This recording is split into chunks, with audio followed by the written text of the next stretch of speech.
Hi hello welcome to Shri Mallika's kitchen. ఈ ఛానల్ని ఆదరిస్తున్న ప్రతి ఒక్కరికి మా హృదయపూర్వక నమస్కారములు. ఇవాళ చేపలతోని పులుసు పెట్టాను.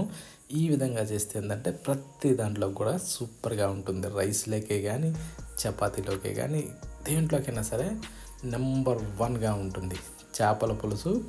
మొట్టమొదటిగా చపాతీలోకి నేను చూపిస్తున్నా. ఇది ఎంత పర్ఫెక్ట్గా ఉంటుందంటే అంత బాగుంటుంది.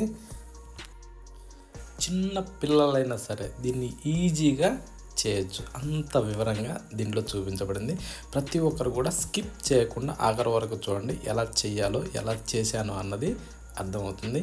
ఏదైనా సరే సుత్తి మెత్తగా 2 వేళ్ళతో తుంచే విధంగా చపాతీ కానీ ఏదైనా కానీ నెంబర్ వన్గా ఉంటుంది. చేప కూడా ముళ్ళు లేని చేప సూపర్ రుచిగా ఉంటుంది. పులుసు ఉంటుంది.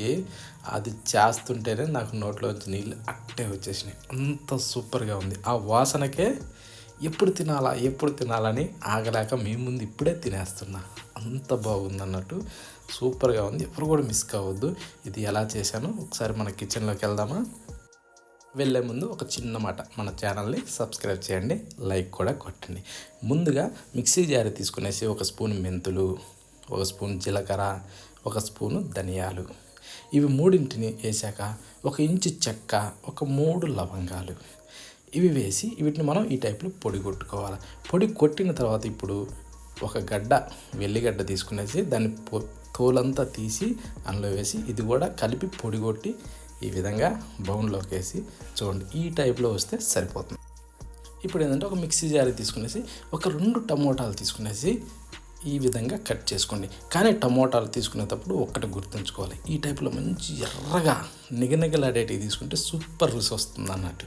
ఇప్పుడు వీటిని కూడా ఈ టైప్లో పేస్ట్ చేసి పక్కన పెట్టుకుందాం. ఈ టైప్లో గుజ్జుగా ఓకేనా, పేస్ట్ చేసి దీన్ని కూడా పక్కన పెట్టేసి ఇప్పుడు ఏం చేద్దామంటే చింతపండు కూడా ఒక నిమ్మకాయ కంటే కొద్దిగా అట్టి కూడా తీసుకోవచ్చు, ఏం కాదు. చేపల పులుసు కదా, కొంచెం ఎక్కువ తక్కువైనా ఏం పర్వాలేదు.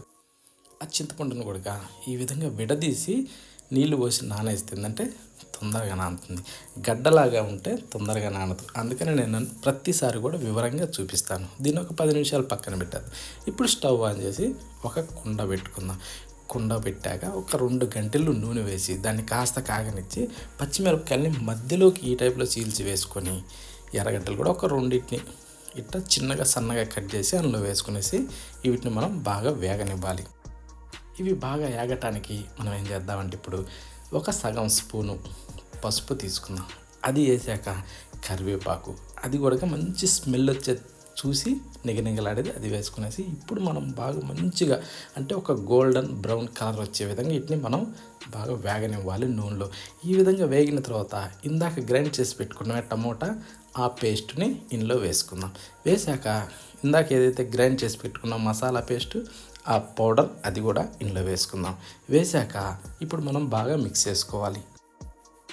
ఇప్పుడు మనం ఏంటంటే కొద్దిగా మంట హైలో ఉన్న ఇబ్బంది లేదు, కానీ కలుపుతూ అడుగంటకుండా చూసుకుంటూ దీన్ని బాగా వేగనివ్వాలి. ఇప్పుడు మూత పెట్టి కాసేపు ఒక 2 నుంచి 3 నిమిషాల సేపు బాగా ఉడకనివ్వాలి. చూడండి, మూత తీస్తే స్మెల్ వస్తుంది, నెంబర్ 1, అంత మంచి స్మెల్ వస్తుంది అన్నట్టు. దీన్ని కాస్త అలా కలబెట్టేసి ఇప్పుడు మనం ఏం చేద్దాం అంటే స్పైసీ ఎంత అవసరం అంత కారాన్ని వేసుకుందాం. నేనైతే 2 స్పూన్లు వేసాను, మీకు ఎక్కువ తక్కువ కావాలని వేసుకోవచ్చు. సాల్ట్ కూడా 1 స్పూన్ వేసి ఇప్పుడు మనం దీన్ని బాగా కలుపుతూ వేగనివ్వాలి. ఇది బాగా ఎలా అంటే అంత బాగా వేగనివ్వాలి. ఈలోపు మనం చింతపండుని పిసికి రసం రెడీ చేసి పెట్టుకుందాం. చూశారు కదా, ఇప్పుడు చూడండి ఈ టైప్లో నూనె మొత్తం సపరేట్ అయ్యే విధంగా ఈ టైప్లో మనం వేగనివ్వాలి.